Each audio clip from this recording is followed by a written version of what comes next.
How to turn on PS5 Performance Mode.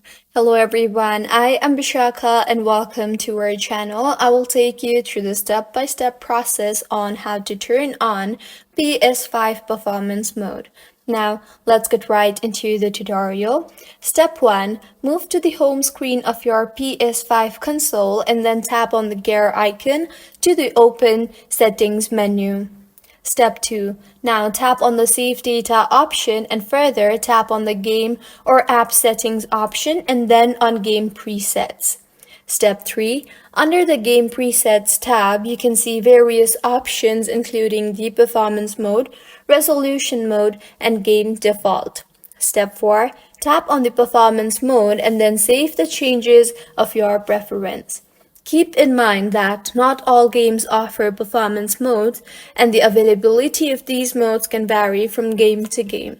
So this is how you can turn on PS5 Performance Mode. If you find this tutorial helpful, please make sure to like the video and do subscribe to our channel for more contents like this. Thank you for staying with us until the end.